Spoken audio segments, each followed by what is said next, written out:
Du coup, ce soir, on a Aude Lelandais, psychologue, qui nous fait une petite présentation, une belle présentation sur l'enfant. Euh, donc, Aude, toi, tu es psychologue au sein de l'association depuis ses débuts, Oui. et tu es psychologue libérale à côté de ça. Et puis, du coup, on a la chance d'avoir ton point de vue ce soir parce que tu as une grande expérience, notamment dans l'accompagnement des jeunes enfants en crèche. Euh, Au-delà du fait que tu sois une maman, en plus à côté de ça, qui te confronte sûrement dans ta vie de tous les jours à tous les thèmes qu'on va aborder ce soir. Oui. Voilà. Donc, je te laisse la parole, du coup, pour démarrer. Alors, l'idée ce soir est de reprendre un petit peu les questions auxquelles je suis confrontée dans mon cabinet, que je rencontre dans mon cabinet, et de pouvoir donner la réponse que j'apporte le plus souvent. Bien évidemment, si d'autres questions vous viennent au cours de cette conférence, n'hésitez pas à me les poser et, et j'y répondrai bien volontiers. Voilà. Est-ce qu'il y a peut-être des questions, des attentes, des questionnements particuliers autour de l'enfant?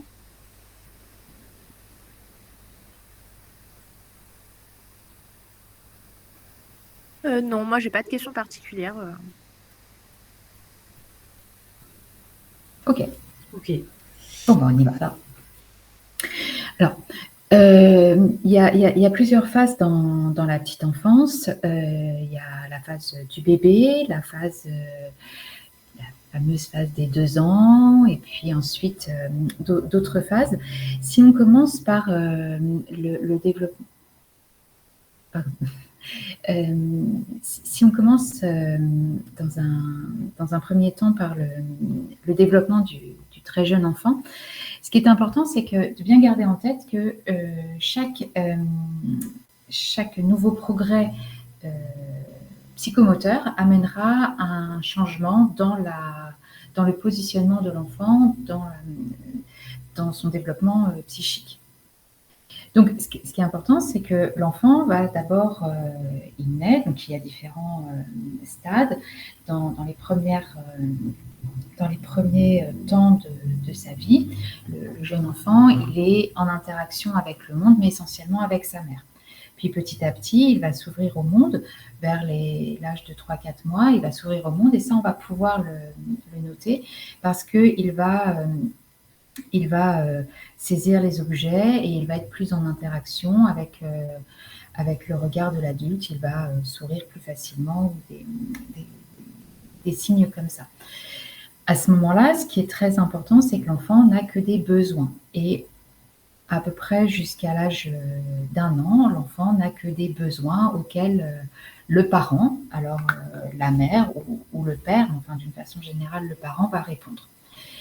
C'est petit à petit en fait, c'est par la façon dont le parent répond que l'enfant va pouvoir adapter et comprendre la relation qu'il peut avoir avec le monde. Prenons l'exemple du nom. Dans les premiers temps, l'enfant ne comprend pas le nom. C'est-à-dire que quand vous avez un jeune enfant qui commence à se déplacer, les premiers déplacements se font vers 5-6 mois, avec plutôt 6 mois, avec l'enfant qui va commencer tout doucement à ramper ou à saisir des objets de son environnement. Ce qui va se passer, c'est que quand le parent va lui dire non, il va se passer absolument rien. Mais parce que le parent va répéter ce non à des moments plus opportuns, l'enfant, peu à peu, va adapter son attitude. Vers 9 mois, l'enfant, quand on lui dit non, il va marquer un arrêt. Il va marquer un arrêt, mais une fois que le parent se détourne de l'enfant, il va recommencer ce qu'il était en train de faire. Vers 1 an, quand on dit non à un enfant, il se passe grosso modo la même chose, c'est-à-dire que vous lui dites non, l'enfant s'arrête, il vous regarde. En général, le parent dit ah c'est bien, tu as compris, et il recommence à faire exactement ce qu'il était en train de faire. Donc à ce moment-là, ce qui est important, c'est de pouvoir détourner l'enfant de ce qu'il est en train de faire pour lui donner envie de faire autre chose, mais le non n'a pas d'effet. Le non commence à avoir un petit peu d'effet vers 18 mois, quand l'enfant commence à comprendre qu'il est une personne individuelle. Et là, il va y avoir, vers 18 mois, l'enfant va marquer un stop et va comprendre qu'il faut qu'il s'arrête. Mais là encore, il n'y a pas de permanence dans la règle. C'est-à-dire qu'il comprend qu'il doit s'arrêter. Souvent, à 18 mois, il arrête ce qu'il est en train de faire, mais ça n'empêche pas que quelques jours après, quelques heures après, quelques minutes après, il recommence à faire ce qu'il était en train de faire. Le non, la permanence du non, donc la permanence de la règle, va apparaître chez l'enfant un petit peu plus tard, aux alentours de 2 ans et demi, voire 3 ans. Là, l'enfant, il est capable de comprendre que la règle, elle est permanente et qu'elle ne change pas. Et donc, il va avoir cette phase d'opposition à la règle. On y reviendra un tout petit peu plus tard. Je voudrais juste finir sur le non. C'est-à-dire que si on reprend les étapes, l'enfant comprend le non comme étant stop, arrête de faire ce que tu es en train de faire. Dans un second temps, c'est tu ne peux pas faire ce que tu es en train de faire. Et dans un dernier temps, c'est il ne faut pas faire ce que tu es en train de faire. Et dans ces 3 phases du non, la réaction du parent se doit d'être différente. C'est-à-dire que dans la première phase, où stop, arrête ce que tu es en train de faire, il faut détourner l'enfant de ce qu'il est en train de faire. Il est incapable tout seul de se détourner. Par contre, si on lui propose quelque chose d'aussi intéressant, il y va. Dans la seconde phase, arrête ce que tu es en train de faire et où l'enfant a compris qu'il y avait la règle, il faut bien avoir en tête qu'on va devoir répéter la règle à chaque fois parce qu'il est incapable de l'intégrer comme étant une règle permanente. Et dans la dernière phase, l'enfant va intégrer la règle comme étant permanente, mais il va la tester parce qu'il veut s'assurer que cette règle est permanente. Et c'est là où il y a la provocation, c'est-à-dire que l'enfant va regarder l'adulte. En général, c'est comme ça que ça se passe. Il regarde l'adulte, il tend la main pour attraper quelque chose. Le parent lui dit, ou l'adulte lui dit non, ne le fais pas.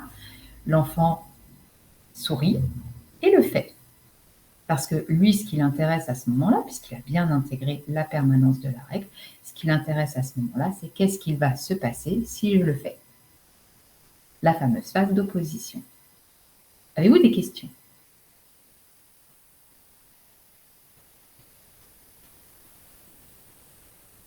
Alors peut-être comment se positionner nous en tant que parents justement quand l'enfant continue de faire ce qu'on lui demande de ne pas faire malgré le fait que on a redit la règle maintes et maintes fois et que la situation se représente maintes et maintes fois sans fin. Alors,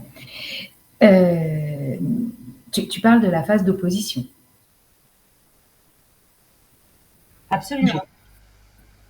Alors, dans la phase d'opposition, ce qui est important, c'est d'annoncer ce qui va se passer. Parce qu'en fait, ce que cherche à faire l'enfant, c'est à comprendre comment le monde fonctionne. Mais comment le monde fonctionne, c'est-à-dire je fais quelque chose et à cette chose, il y a un résultat.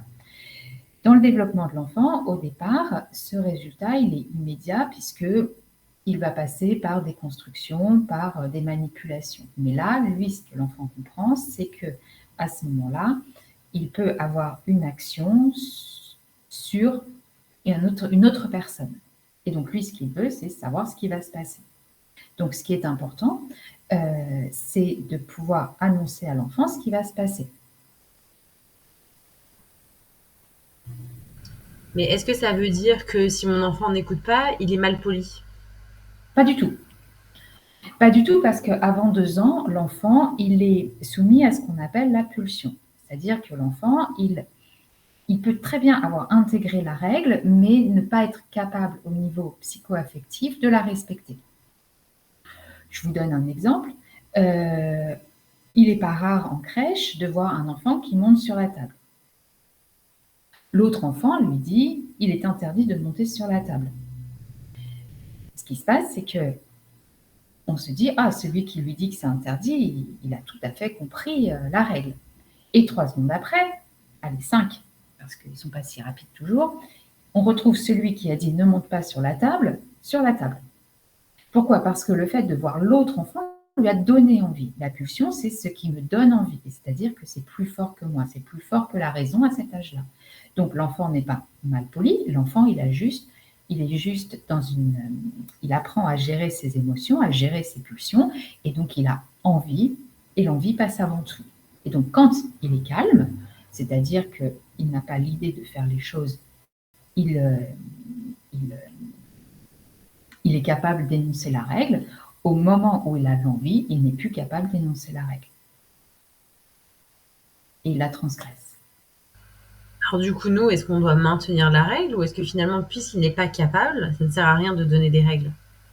Il faut maintenir la règle parce que la règle va permettre à l'enfant de comprendre dans quel cadre il évolue. Le cadre, c'est ce qui est constant et qui va pouvoir permettre à l'enfant, petit à petit, de gérer ses pulsions. Et c'est là où intervient voilà ce qui va se passer, mais ce qui va se passer n'est pas forcément quelque chose de contraignant, c'est simplement, si tu montes sur la table, je vais te descendre de la table. Si tu tires les feuilles de l'arbuste, de la plante, je vais te détourner de la plante ou je vais retirer la plante. Ce qui est important, c'est que en lien avec l'action de l'enfant, l'adulte mette en place quelque chose qui permette à l'enfant de comprendre que la règle est stable et qu'il va se passer quelque chose. Et donc, je fais quoi? Je mets mon enfant au coin? Alors, déjà, on aborde la question de la punition. Déjà, avant que l'enfant ait acquis la question de la permanence de la règle, il est inutile d'envisager quelconque punition ou sanction. Ça n'a aucun sens, parce que l'enfant n'a pas compris qu'il avait transgressé une règle qui est permanente, puisque la question de la permanence de la règle n'est pas encore claire pour lui. Ce qui est important, ce n'est pas la punition. La punition n'est pas forcément voilà, c'est un autre débat qu'on pourra avoir un peu plus tard, mais en fait, ce qui est important, c'est qu'il y ait une action.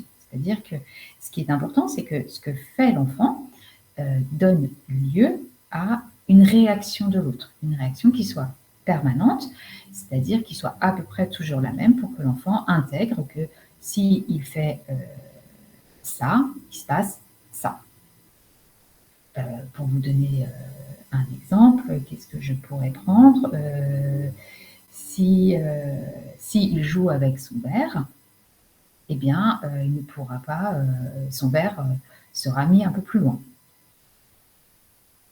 Peut-être que mon exemple n'est pas clair ni bon. Alors, par exemple, si on imagine que l'enfant reproduise un comportement que nous, les adultes, nous pouvons avoir. Alors moi, par exemple, quand je suis énervée, pour éviter de dire des gros mots, je dis bordel. Oui. Voilà. Et l'autre jour, mon fils fait tomber quelque chose et il dit bordel. Et là, je me dis, oups, c'est pas très joli. Alors, qu'est-ce qu'on fait de ça quand nous-mêmes, les adultes, nous n'avons pas les bons comportements? Alors, ce qui est important, c'est que la réaction qu'on va avoir va renforcer un comportement ou lui permettre de partir. C'est-à-dire que l'enfant, par son comportement, lui, il va initier chez nous une réaction, chez nous l'adulte une réaction. Et c'est cette réaction qui va intéresser l'enfant. C'est-à-dire qu'un enfant, prenons les enfants qui mordent en crèche. Un enfant qui mord en crèche, très souvent, il va mordre au départ parce qu'il y a une agitation intérieure, il n'a pas les mots, il y a tout un tas de raisons qui font qu'il mord. Mais au bout d'un moment, il va être intéressé par le résultat de sa morsure. C'est-à-dire que ce qu'on peut observer, c'est que de temps en temps, l'enfant appelle une auxiliaire qui n'est pas disponible, et donc il observe que quand il appelle, la personne ne vient. Mais par contre, quand il mord, on vient tout de suite. Il faut bien garder à l'idée que les enfants préfèrent avoir une relation que j'appellerais négative, c'est-à-dire où l'autre, l'adulte, peut être fâché, mais qui fait qu'on a quand même une relation plutôt que pas de relation du tout. Et donc, en réagissant de façon très forte et en restant auprès de l'enfant, même si c'est pour le disputer, ça sera toujours préférable pour l'enfant que de ne pas être en relation.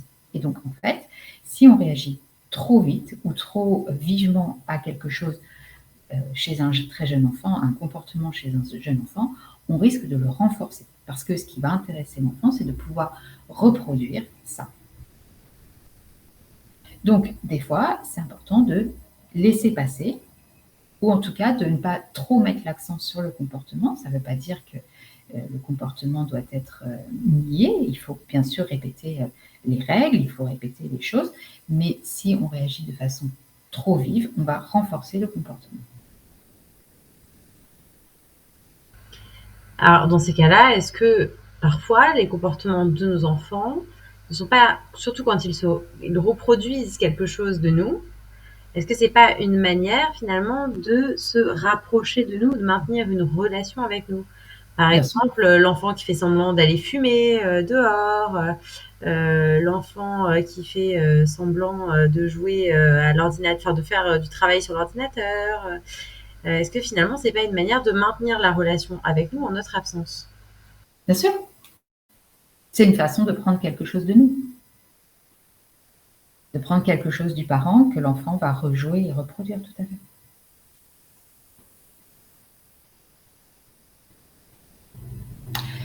Donc,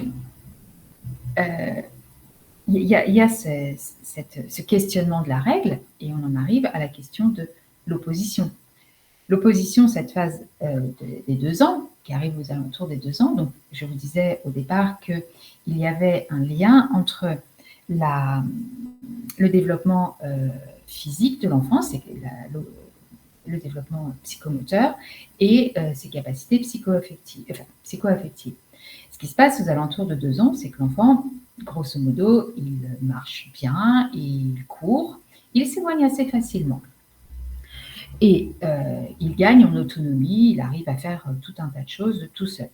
Et donc, en fait, qu'est-ce qui se passe? Il se passe que, pourquoi est-ce que l'enfant s'oppose? Dans l'idée que je ne suis pas toi, donc je m'oppose.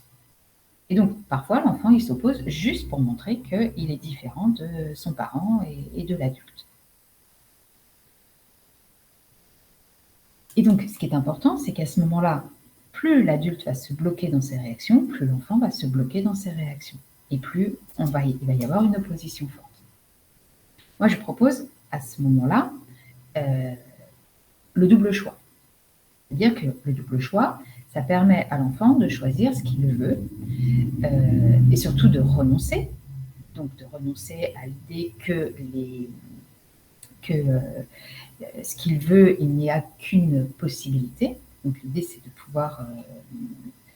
pouvoir renoncer, mais c'est surtout de pouvoir se positionner par rapport à quelque chose. Par exemple, faire choisir le t-shirt. Vous prenez 2 t-shirts et vous demandez à l'enfant de choisir son t-shirt jaune ou son t-shirt violet. L'enfant, très souvent, au départ, il va choisir l'un des deux, le t-shirt jaune. Et puis vous allez dire, d'accord, prends le t-shirt jaune. Puis là, il va y avoir l'idée qu'il a envie de s'opposer. Donc, vous venez de lui dire, d'accord, il va s'opposer, il va prendre le t-shirt violet. Et puis, vous allez lui dire, OK, le t-shirt violet. Donc là, la question de l'opposition, elle est compliquée, elle ne se pose plus. Sauf que l'enfant, lui, qu'est-ce qu'il voulait au départ? Il voulait vraiment le t-shirt jaune. Donc, il va revenir sur le t-shirt jaune. Et en multipliant ces petits exemples, ça a l'intérêt que ça permet de renoncer parce qu'on ne peut pas mettre les 2 t-shirts en même temps, et ça permet à l'enfant de pouvoir exprimer ce qu'il a envie en voyant que l'adulte, lui, quand on ne va pas dans le même sens que lui, ou en tout cas quand on est face à un choix, on peut être dans un système où il n'y a pas ni bonne ni mauvaise réponse, on n'est pas obligé de se bloquer. Et ça, c'est important, c'est-à-dire que les enfants, à l'âge de 2 ans, ils sont aussi encore beaucoup dans un système de pensée magique. Il y a une seule possibilité de faire les choses, celle qu'ils ont dans leur tête. Et quand on leur montre qu'on peut faire les choses de plusieurs façons, parce qu'on les laisse prendre le temps de choisir comme ils veulent faire, en limitant le nombre de choix, évidemment, ça leur permet de pouvoir s'assouplir et de pouvoir renoncer à cette idée de toute puissance. Donc d'être un petit peu plus souple et donc de moins s'opposer, puisqu'ils n'ont plus besoin de s'opposer, puisqu'ils peuvent faire des choix qui sont leurs propres choix. Ai-je été claire ou pas? N'hésitez pas. Très clair. Donc, par contre, ce qui est important, c'est que le double choix ne peut se faire que sur ce qui touche réellement le corps de l'enfant. Donc, les vêtements, prendre un bain ou une douche, ou le choix du parfum, du yaourt, ou le gâteau, le parfum de la compote. Il est hors de question que le double choix se fasse sur quelque chose qui concerne la famille, c'est-à-dire que l'enfant ne choisit pas le menu. Mais si les parents ont préparé des carottes et des tomates, il peut choisir entre carottes et tomates. Mais il est hors de question qu'on lui prépare du chou rouge parce que ça lui passe par la tête.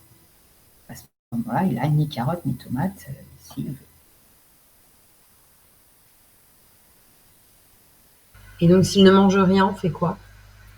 S'il ne mange rien, eh bien, il a le droit de ne pas manger et il aura faim.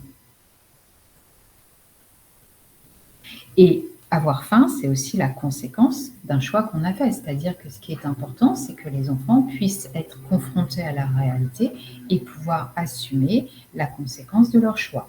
Un enfant qui décide qu'il ne veut pas manger, il ne mange pas et par contre, il mange au repas suivant. Donc, par exemple, s'il ne mange pas le soir avant d'aller dormir et qu'il se réveille à 3h du matin en disant qu'il a faim, qu'est-ce que l'on doit faire? Alors, je pense que ce qui est important, c'est qu'il y ait des étapes. C'est-à-dire qu'il ne s'agit pas de priver l'enfant quand on parle d'un besoin. C'est-à-dire qu'on va lui annoncer que s'il ne mange pas, il aura faim. Et au moment où il se réveille à 3h du matin, bien évidemment qu'on lui donne à manger, puisqu'il a faim, on répond à son besoin, mais ça lui permet d'expérimenter ce que c'est que d'avoir faim. Parce que quand on dit à un enfant, si tu ne manges pas, tu auras faim, en fait, il ne sait pas de quoi on parle. Parce qu'on est dans une société où, en fait, on n'a quasiment jamais faim. Parce que les enfants mangent à des heures qui sont déterminées et qui font que, on répond très peu. Sauf le tout petit, après, on ne répond plus forcément aux besoins de l'enfant, on l'anticipe. Mais du coup, la fois d'après, on pourra lui rappeler que s'il ne mange pas à dîner, il aura faim cette nuit. Alors, à 3h du matin, je lui ressors son assiette avec ses tomates et ses carottes. À 3h du matin, je le déconseille. Par contre, s'il refuse de manger à midi et qu'à 14h, il lui dit qu'il a faim, on peut lui ressortir ses carottes et ses tomates.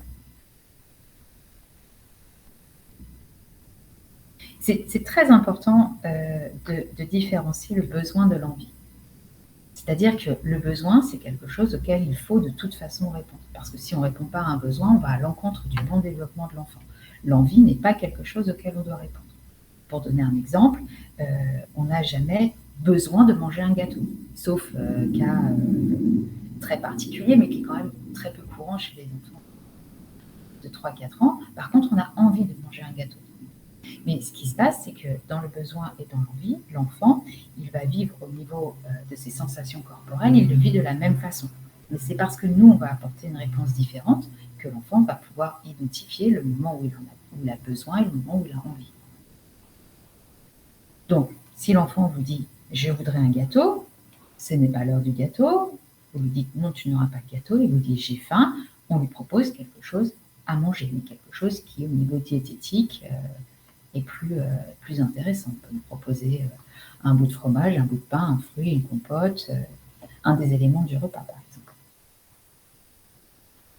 Et s'il dit « non, j'ai faim d'un gâteau », c'est qu'il n'a pas faim, c'est qu'il a envie d'un gâteau. Est-ce que ça marche pareil avec le sommeil? Quand l'enfant dit « je ne veux pas dormir »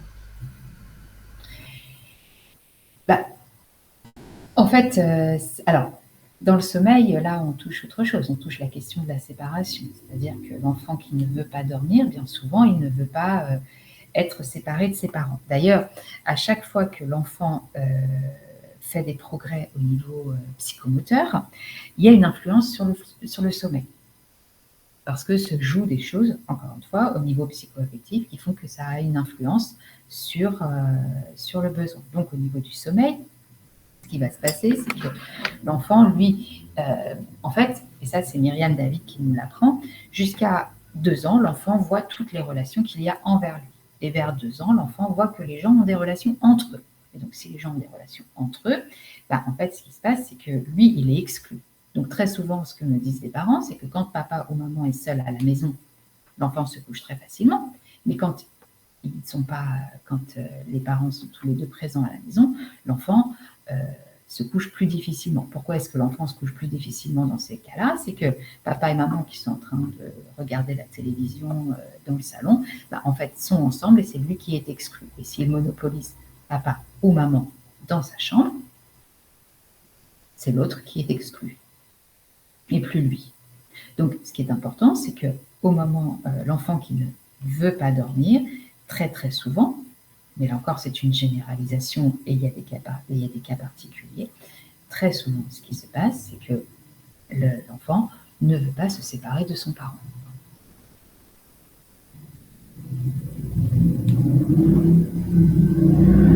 Peut-être que la solution, du coup, c'est de le faire dormir dans ma chambre. Alors, je pars du principe qu'il faut toujours sauver le sauveteur. C'est-à-dire que si les parents sont trop fatigués, il faut qu'ils dorment. Que l'enfant dorme dans la chambre du parent, ce n'est pas idéal, ce n'est pas une finalité, mais si c'est ce qui permet aux parents de dormir, ils dorment. Pourquoi pas? Maintenant, ça ne peut être qu'une solution transitoire. Ce qui est important, c'est de pouvoir permettre à l'enfant d'envisager cette séparation pour la nuit de façon très sereine. Pour qu'il puisse l'envisager de façon sereine, ce n'est pas au moment où il va se coucher, où il ne veut pas se séparer, où il a peur, où il est angoissé et où son cerveau se bloque, qu'on va pouvoir mettre en place les choses. C'est avant. C'est-à-dire que c'est au moment où il est tranquille, où les parents sont tranquilles et disponibles, qu'on va pouvoir tranquillement travailler sur la question de la séparation. Une petite chose, j'ai entendu dans mon cabinet une expression que j'ai beaucoup aimée qui est les parents hélicoptères. Ce sont ces parents qui commandent tout. Déjà, pour que l'enfant se sente à l'aise d'être séparé au moment d'aller se coucher, c'est important que l'enfant puisse être séparé en présence de ses parents. C'est-à-dire que chacun fait ce qu'il a à faire sans qu'on soit forcément en relation. Je reprends ce que je vous disais tout à l'heure. Vous avez le niveau de pas de relation, la relation négative et la relation positive, celle qui est satisfaisante. Pour l'enfant, la relation négative est toujours souvent plus intéressante que pas de relation, puisqu'il y a une relation. Donc, ce qui est important, c'est de permettre à l'enfant d'être serein en présence de ses parents. Donc, ce qui est important, c'est que quand l'enfant fait quelque chose, de ne pas toujours commenter, de ne pas toujours relever ce qu'il fait, de le laisser faire tranquillement.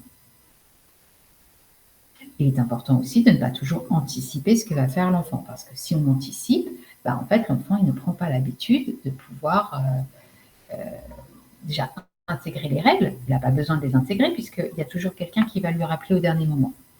Il y a cette question-là. Et puis, la seconde question, c'est que si on anticipe toujours ce que fait l'enfant, on est toujours en relation avec lui. Donc, il intègre l'idée que pour être en sécurité, il faut qu'il y ait toujours quelqu'un en relation avec lui. Et donc, pour s'endormir, il faut qu'il y ait quelqu'un qui soit en relation avec lui. Alors, il y a des méthodes qui existent pour aider l'enfant à s'endormir. Par exemple, à ce qui paraît, laisser pleurer l'enfant, la méthode 5, 10, 15 serait très efficace. Qu'est-ce que tu en penses? Alors, je ne vais donner que mon avis. Peut-être qu'elle est efficace, moi je la déconseille, parce qu'en fait, l'enfant qui pleure, lui, ce qu'il va vivre, c'est il va vivre qu'il est tout seul et qu'il pleure. Les enfants n'ont pas la notion du temps, donc 5, 10, 20, oui, c'est le moment où il va s'épuiser d'avoir pleuré, mais il va s'endormir en insécurité. Et ce sentiment d'insécurité, il va le garder, en fait, il va l'imprimer dans son corps, qui fait que quand il ne va pas être en relation, il pourrait se sentir toujours en insécurité. Sauf que petit à petit, il va l'intégrer et ça va se rejouer sur d'autres choses. Voilà, maintenant, je suis tout à fait ouverte à la discussion avec des gens qui pensent que cette méthode est excellente. Alors, j'ai lu par exemple de la part d'un pédopsychiatre que cette méthode pourrait être intéressante avec les plus grands enfants, notamment chez les 1 an et plus. Donc là, on parle des plus grands enfants au sens Ça des bébés. voilà, qui ne font toujours pas leur nuit. Et elle propose plutôt de laisser le berceau de l'enfant dans la chambre du parent, mais de ne pas se lever pour aller chercher l'enfant.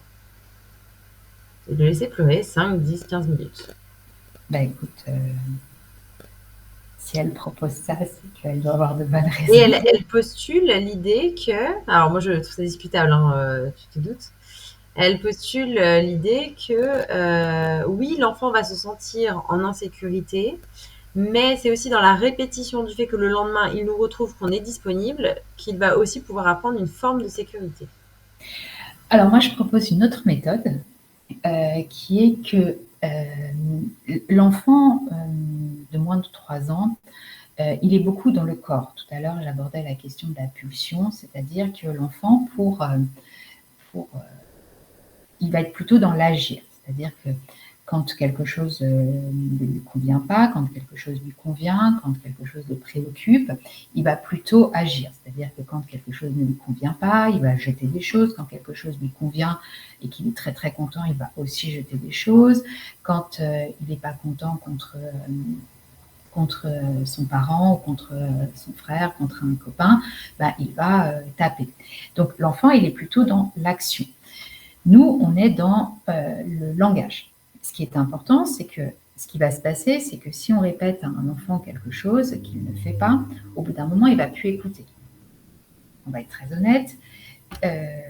Vous arrivez tous les matins en retard au travail, votre chef vous dit vous êtes en retard ce matin. S'il ne se passe rien de plus, on se dit très bien, je vais prendre une réflexion de mon chef, je vais donc accepter cette réflexion et je ne vais pas faire l'effort d'être à l'heure. Alors, peut-être pas vous, moi, c'est ce que je ferai. L'idée, c'est quoi? C'est qu'il y a un décalage de langage, c'est-à-dire que l'enfant, il est dans l'action et nous, on est dans les mots. Le mode de communication privilégié des enfants de moins de 3 ans, c'est pas le langage. Ils vont pas dire les choses au départ, ils vont plutôt les agir. Ce que je propose, c'est de dire ce qu'on fait et de faire ce qu'on dit. Alors, je m'explique. C'est-à-dire qu'un enfant qui, le matin, ne met pas ses chaussures, plutôt que de lui dire « mets tes chaussures, mets tes chaussures, mets tes chaussures », de s'énerver et au final, lui mettre ses chaussures, puisque, voilà, on va agir, parce qu'à un moment donné, on n'a plus de mots. En fait, ce qui va se passer, c'est que l'enfant, il va attendre qu'on agisse. Si on lui dit « ou tu mets tes chaussures » ou « je te mets tes chaussures », sur ce ton, vraiment, c'est pas une menace. Qu'est-ce qui va se passer? L'enfant, il met pas ses chaussures. Nous, on va lui dire, ok, je te mets tes chaussures. C'est-à-dire qu'on a dit ce qu'on fait. Et en fait, cette idée-là, si on le répète sur toutes les petites choses de la vie quotidienne, ce qui va se passer, c'est qu'au bout d'un moment, l'enfant, il va prendre confiance dans ce qu'on dit. Et quand il va se coucher et qu'on va lui dire, écoute, là, il est l'heure d'aller te coucher, je te dis à demain, l'enfant, il va être rassuré parce qu'il a l'habitude que ce qu'on dise, on fasse et que ce qu'on dit, ça va se passer.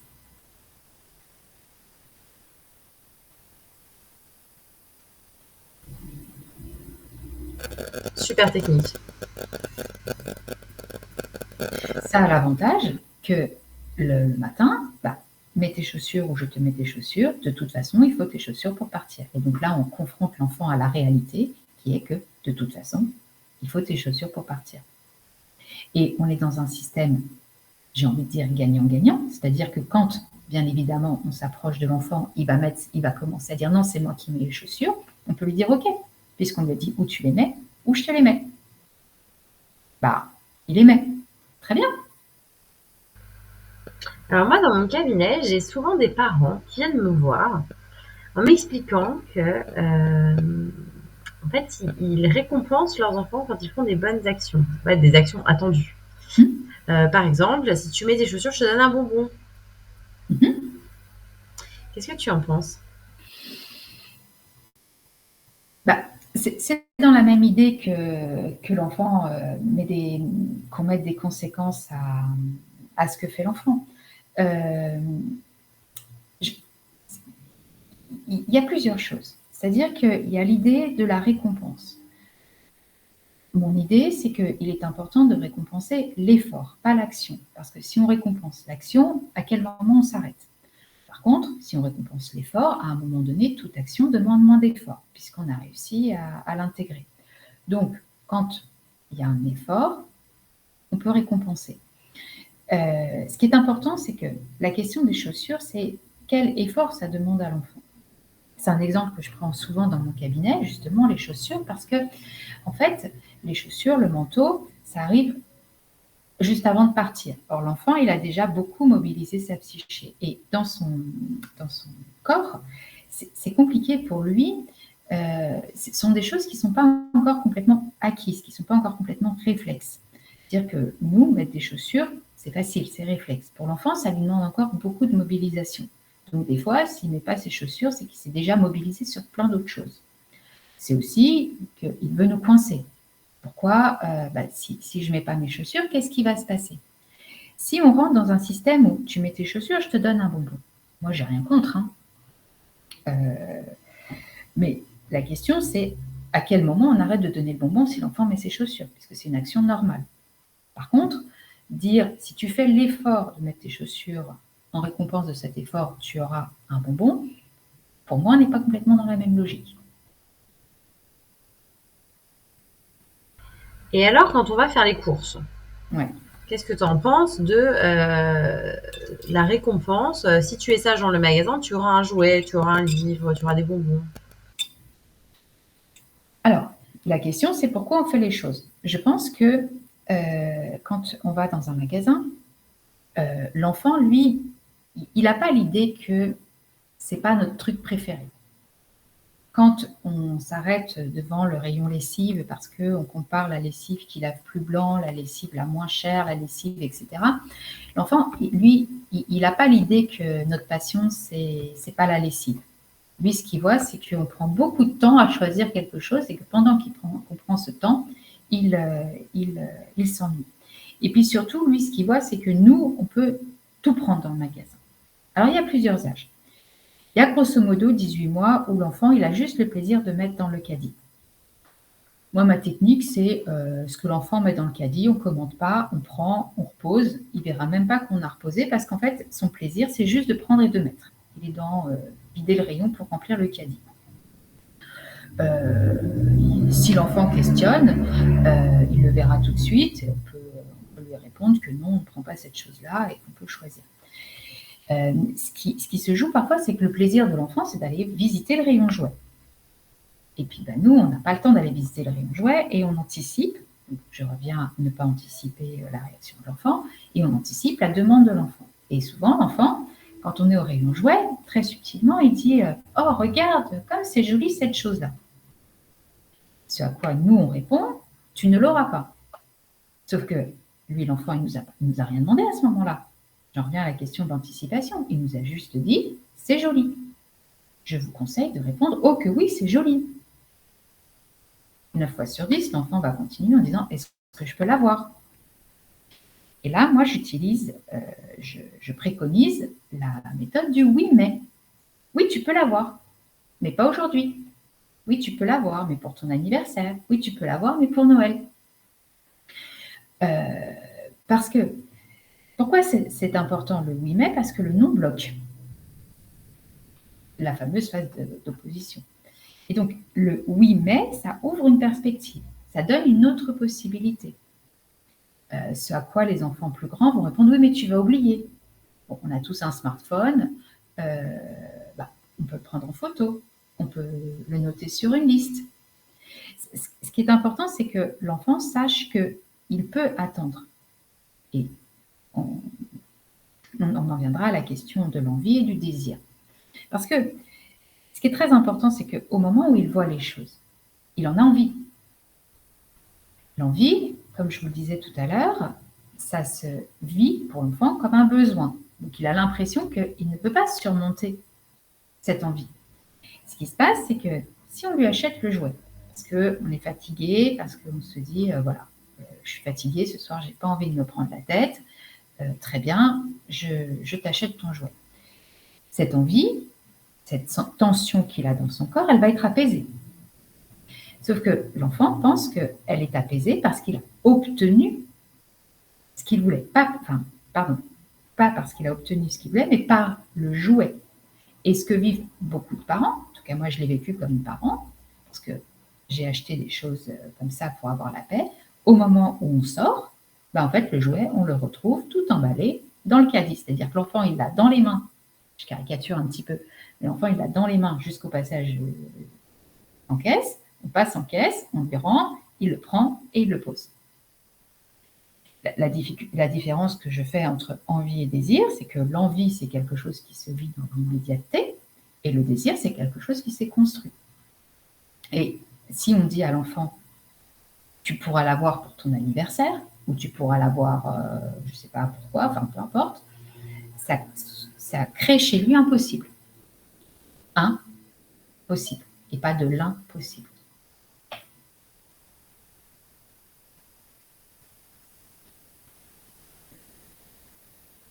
Donc on peut passer au rayon jouet. Pour que l'enfant ait le plaisir de regarder les jouets comme on a eu le plaisir de regarder la lessive.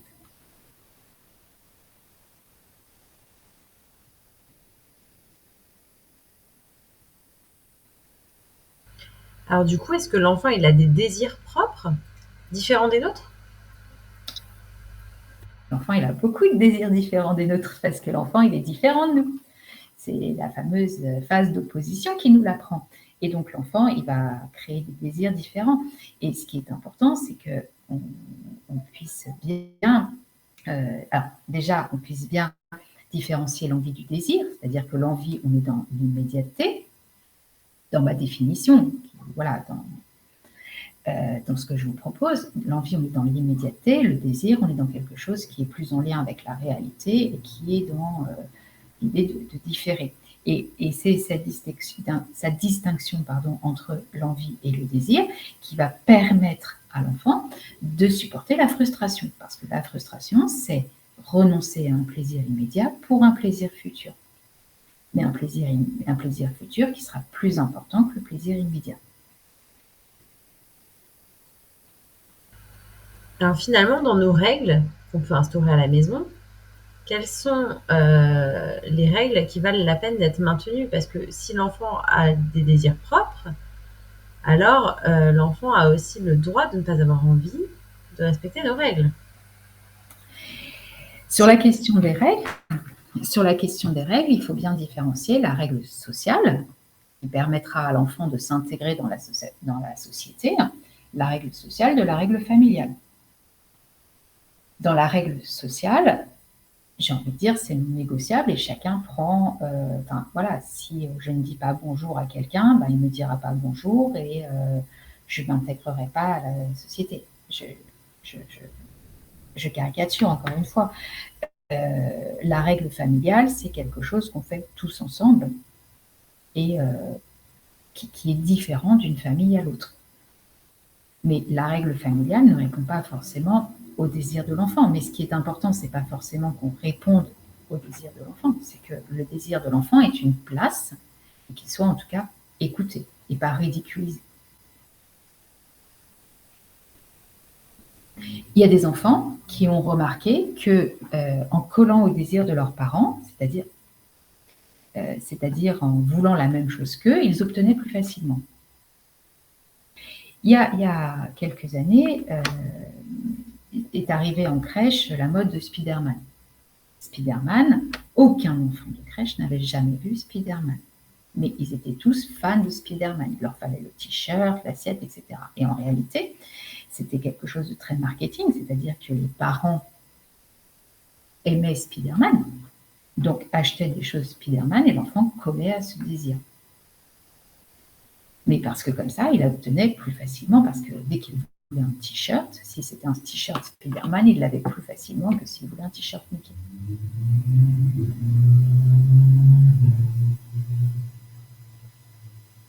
Alors finalement, quelles sont les bonnes règles à instaurer à la maison?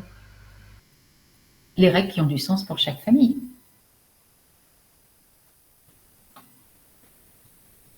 Il n'y a pas de bonnes ou mauvaises règles. Alors, bien sûr, il y a des choses qui sont des règles de savoir-vivre. Mais en dehors des règles de savoir-vivre, des règles sociales, il n'y a pas de bonnes ou mauvaises règles tant que chacun y a sa place. Et comment on communique sur les règles avec l'enfant? Parce que très souvent, je trouve qu'on a tendance à communiquer avec l'enfant sous l'angle de ceci est interdit. Mais on ne dit jamais ce qui est autorisé. Est-ce que tu as un exemple sur ceci est interdit? Bah, par exemple, l'enfant qui tape. On va lui dire ah non, taper c'est interdit. Oui, mais la question c'est, ça c'est une règle sociale. C'est une règle sociale. Mais comment l'enfant finalement peut intégrer une règle sociale si elle n'a pas de sens pour lui? Alors, il y a la façon dont on va transmettre la règle, il y a le ton, mais si je peux me permettre, je vais revenir un tout petit peu en arrière, c'est-à-dire que si le fait que l'enfant tape génère chez le parent une réaction trop vive, il va renforcer le fait de taper. Et le fait de taper va prendre un autre sens. C'est une façon d'appeler le parent. C'est-à-dire que ce qui est important, c'est d'essayer de comprendre pourquoi l'enfant tape. C'est-à-dire qu'est-ce qui se passe à ce moment-là pour lui. Mais pas dans le... Il ne s'agit pas de lui demander, il s'agit de, bien évidemment, nommer l'interdiction. Il faut toujours nommer l'interdiction, mais il faut essayer de comprendre ce qui se passe. Pour qu'on puisse répondre à la bonne question. Parce que l'enfant va poser une question avec son corps, en tapant. Mais du coup, est-ce qu'il peut le faire là quand il est en crise, en train de se jeter par terre et de pleurer autant qu'il le peut de tout son petit corps? Alors, tu parles de la colère. C'est exactement ça, la fameuse. La fameuse. Tu sais, celle qu'on appelle le caprice communément. Oui, alors le caprice, ma définition, c'est que le caprice n'existe pas. Le caprice, c'est simplement l'enfant qui exprime un désir différent de celui du parent. Ça n'engage que moi. La colère. La colère, c'est une décharge pulsionnelle, c'est-à-dire que dans la journée, l'enfant, il a accumulé tout un tas de tensions qu'il a besoin de décharger. Il va la décharger et donc il va se mettre à crier. Pour moi, ce qui est important, c'est que l'enfant il soit mis à ce moment-là en sécurité physique et en sécurité affective. Il est important que l'enfant soit en sécurité physique, c'est-à-dire qu'il ne puisse pas se faire mal. Donc, on le place à un endroit où il va pouvoir se faire mal et qu'il soit en sécurité affective, c'est-à-dire que ses parents ne soient pas trop loin et puis on attend que la colère passe. Parce que qu'est-ce que l'enfant apprend quand la colère passe? Il apprend que la colère passe. Si l'enfant a toujours besoin de l'intervention d'un adulte ou d'une autre personne pour que sa colère passe, comment est-ce qu'il fait quand la personne n'est pas là? Il ne peut que retenir sa colère. Et s'il la retient, il la déchargera plus tard et elle ne sera que plus grande. Ce que tu dis là, c'est que finalement, une colère ne peut pas être évitée. Exactement. Et que c'est pas un caprice. Et que c'est pas un caprice. Et qu'il fait pas exprès, du coup, l'enfant. Et que l'enfant, il ne fait surtout pas exprès. Et d'ailleurs, ce qui est très déstabilisant, c'est que les enfants ne font des colères, ou non des colères plutôt, que quand ils se sentent en sécurité. Mais alors, du coup, comment ça se passe? Parce que moi, quand je suis dehors avec mes enfants et qu'ils font une colère, tout le monde me regarde quand même. Ah oui. On se sent jugé. Ouais.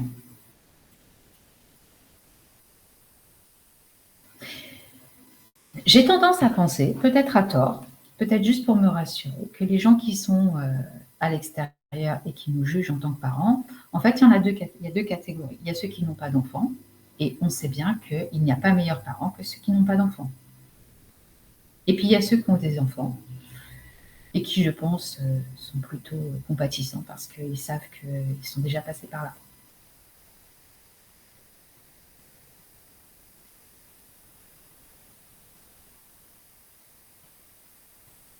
Mais est-ce que finalement, il n'y a pas certaines de nos réactions qui s'expliqueraient par le regard de l'autre? Oui, bien sûr, parce que dans une société, on est dans une société où on n'a plus besoin de rechercher quoi que ce soit sur la psychologie de l'enfant, ça vient à nous. Et où tout le monde sait mieux que nous ce qu'on doit faire, tout le monde y va de son petit conseil, tout le monde, voilà. Et donc du coup, ben, j'ai tendance à penser que les parents sont de plus en plus perdus en fait. C'est-à-dire que les parents n'osent plus, pour certains en tout cas, n'osent plus se faire confiance et s'autoriser à faire comme ils pensent qu'ils doivent faire.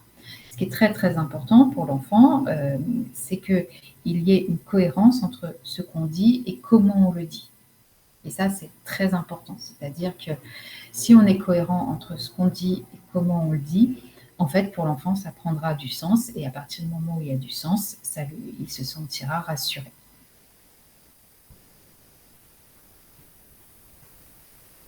Est-ce que ça répond un peu à ta question ou je n'ai pas compris la question?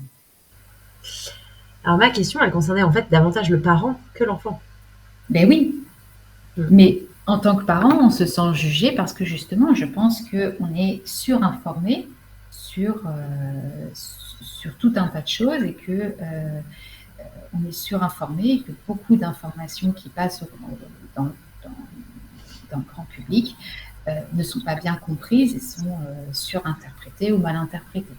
Et du coup, tout le monde devient un petit peu spécialiste de l'enfance, tout le monde a son avis sur plein de choses, et que le meilleur éducateur pour l'enfant, ça reste quand même son parent, et que c'est quand même important que le parent, en tant que parent, il puisse se faire confiance. Mais si tous les 3 jours, tous les 8 jours, tous les mois, il change d'objectif pédagogique parce qu'il a eu une nouvelle lecture, parce qu'il a eu un nouveau conseil, parce qu'il a eu une nouvelle théorie, en fait, l'enfant, il est perdu, les parents aussi, parce que on n'intègre pas une nouvelle théorie, on ne peut pas la comprendre en quelques jours. Et donc, c'est plus important de se faire confiance, même si on va dire, oui, mais on ne fait plus comme ça, ou c'est pas comme ça qu'il faut faire. Peut-être que c'est pas comme ça qu'il faut faire, mais des fois, il faut s'autoriser à se faire confiance et à être qui on a envie d'être en tant que parent. Alors du coup, est-ce que éduquer par la peur, finalement, est-ce que notre enfant ait peur de nous, c'est quelque chose d'important? Alors, je ne suis pas sûre que les parents aient envie que les enfants aient peur d'eux. Je pense que ça, c'est quelque chose qui est véhiculé. S'il y a une chose que les nouvelles pédagogies nous ont appris, c'est qu'effectivement, on n'a plus besoin d'éduquer les enfants par la peur, par la menace. On a fait beaucoup quand même, toutes ces pédagogies actuelles, elles ont quand même, je pense, le grand intérêt de montrer une meilleure connaissance de l'enfant, une meilleure connaissance du développement du jeune enfant, et que c'est très important de comprendre le développement de l'enfant, parce que l'enfant n'est pas un adulte en miniature, et qu'à partir du moment où on éduque par la peur, on part du principe, je pense, et ça n'engage que moi, que l'enfant est en capacité de comprendre ce qu'on attend de lui. Or, il y a plein de fois où l'enfant, il ne comprend pas ce qu'on attend de lui, il ne comprend pas les enjeux, tout simplement parce qu'il n'a pas la connaissance de la société suffisante. C'est-à-dire que dire à un enfant « dépêche-toi, je vais être en retard à ma réunion », c'est important de lui dire, parce qu'il sent dans le ton qu'on emploie que c'est important. Par contre, les enjeux du fait qu'on soit en retard à notre réunion, il n'en a aucune connaissance et il n'en a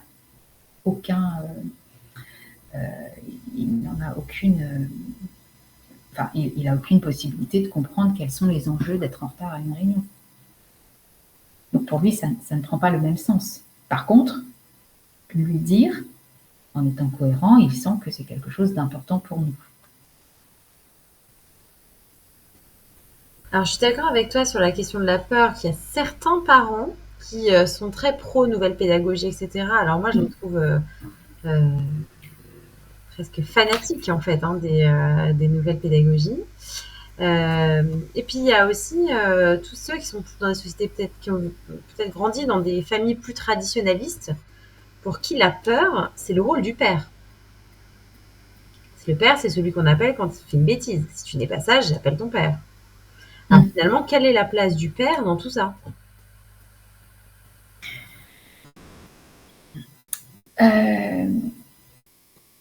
Alors, ce qui, moi, me gêne dans les nouvelles pédagogies, il y a plein de choses intéressantes, il y a plein de choses à garder, mais il y a la difficulté, c'est la confrontation à la réalité. C'est-à-dire que ce qui est très, très important, c'est de permettre à l'enfant de pouvoir se confronter à la réalité, mais à une réalité qui soit acceptable pour lui. C'est-à-dire qu'on on va introduire la question de la réalité de façon progressive en fonction de son développement et en fonction de ses nouvelles connaissances.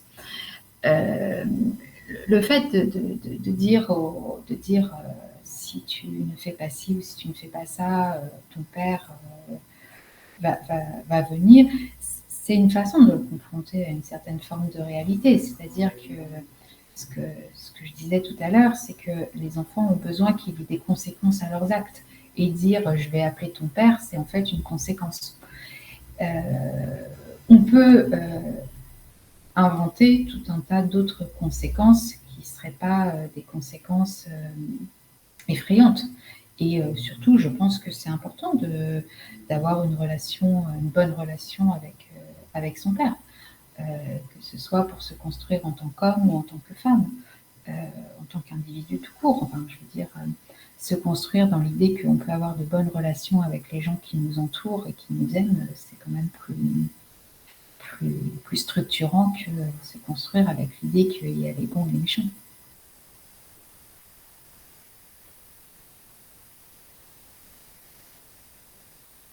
Je n'ai pas du tout répondu à ta question. Si, tu as répondu à la question. Sinon, c'est vrai que dans les sociétés plus traditionnelles, le père avait ce rôle-là du pater familias, en fait. C'est celui qui tapait du poing sur la table, c'était aussi lui qui allait travailler, hein, qui faisait vivre la famille. Et par son absence, en fait, c'était aussi, je pense, un moyen de le rendre présent à l'époque où les femmes étaient à la maison, en fait. Bien sûr. Mais bien sûr, les femmes travaillent aussi. Il y a bien sûr le père absent et la mère présente. Mais c'est dans les sociétés traditionnelles où le père va travailler, lui il a la relation avec l'extérieur et la mère gère la maison. Et c'est pas une mauvaise chose de dire je vais le dire à ton père, je vais le dire à ton père. Après, ce qui me gêne plus, c'est tu vas voir ce que tu vas voir. Où là, il y a quelque chose qui n'a pas de sens, mais dire ça, on va en parler à ton père, oui, parce que ça. Ou on va en parler à ta mère, parce que tu l'as dit, c'est la mère qui travaille. Enfin, il y a quand même de plus. L'expérience a quand même montré qu'on dit rarement je vais le dire à ta mère, plutôt je vais le dire à ton père.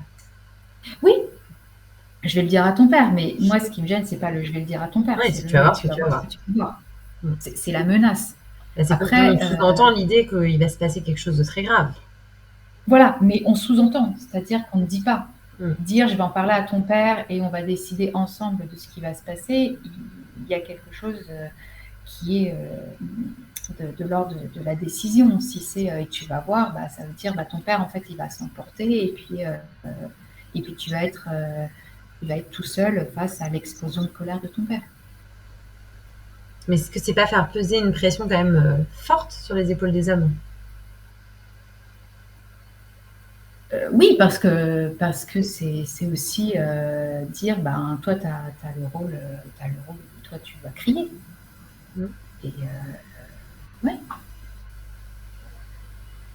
Mais l'idée, c'est vraiment que les choses se rééquilibrent entre le père et la mère. C'est-à-dire que sortir de cette idée que l'éducation est basée sur la peur, en fait, on rééquilibre les choses. On met de la nuance. C'est-à-dire qu'il n'y a pas le gentil et le méchant. On n'est plus dans un rapport au monde manichéen. Il y a des gens qui peuvent des fois...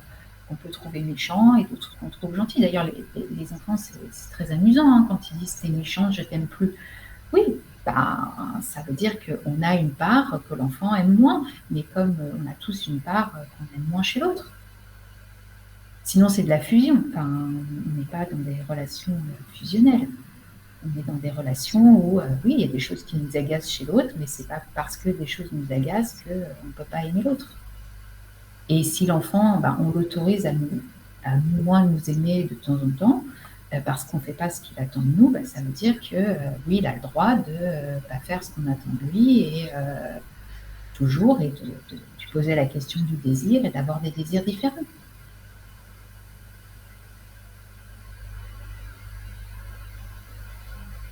Donc,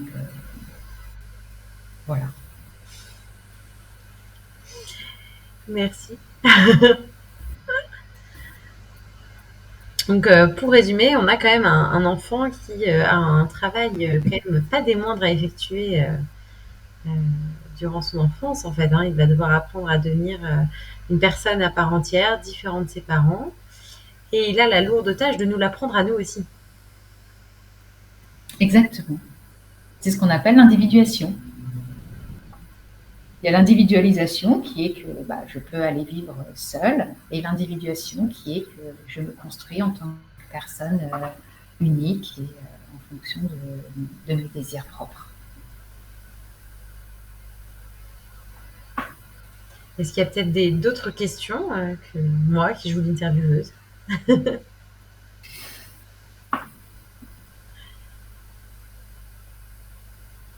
J'étais claire? Non, moi pour l'instant, j'ai pas de questions et oui, c'est très clair.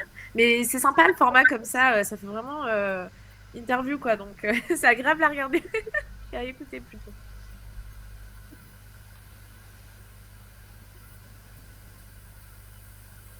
Très clair, merci. En conclusion, je proposerais que la relation parent-enfant est la seule relation qui, parce que Pardon, je viens de lire le commentaire. Et alors ? Il y a donc monsieur jeune papa qui répond pas encore de questions, je pense que je n'imagine pas ce qui m'attend. Mais quel âge a votre enfant, monsieur? Dites-nous.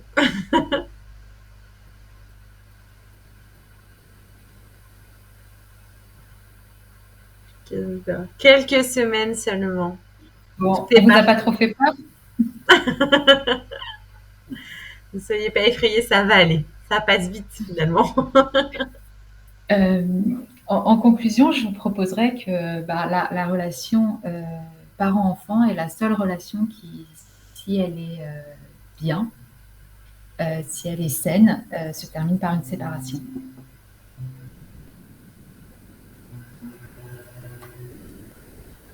C'est une bonne conclusion. C'est une très bonne conclusion, ça. Si la relation est saine, effectivement, elle finit par se conclure par une séparation, contrairement au couple, comme Exactement. l'a très bien enseigné Swan sur la précédente conférence, pour qui, si la relation est saine, ça ne se termine absolument pas par une séparation. Exactement. Donc, très juste conclusion. Merci beaucoup, Aude, pour ton intervention ce soir, qui était très riche. Merci à toi pour tes questions. Et, mais j'aurais pu durer comme ça toute la nuit, tu sais. Donc, merci beaucoup. En tout cas, je souhaite à monsieur un bon courage pour les années à venir. Nous serons là. On redistillera les conseils si besoin.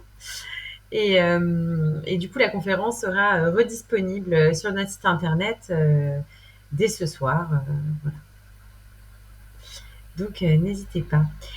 Pour rappel, la prochaine conférence se tiendra le suspense. Évidemment, je viens de finir l'onglet. J'ai fermé l'onglet, pardon. Vous ne saurez pas. Voilà. Je ne sais plus la date. C'était en juin, il me semble. C'est en juin. C'est ça? Oui. Le 12 juin, et le thème, c'est celui de la réussite scolaire. Et ce sera animé par Mélanie Guillet, qui est également psychologue. Donc, n'hésitez pas à vous y inscrire. Et je vous souhaite une très bonne soirée à tous. Merci, et puis à bientôt. Merci. À bientôt. Merci beaucoup. Au revoir. Bonne soirée. Au revoir.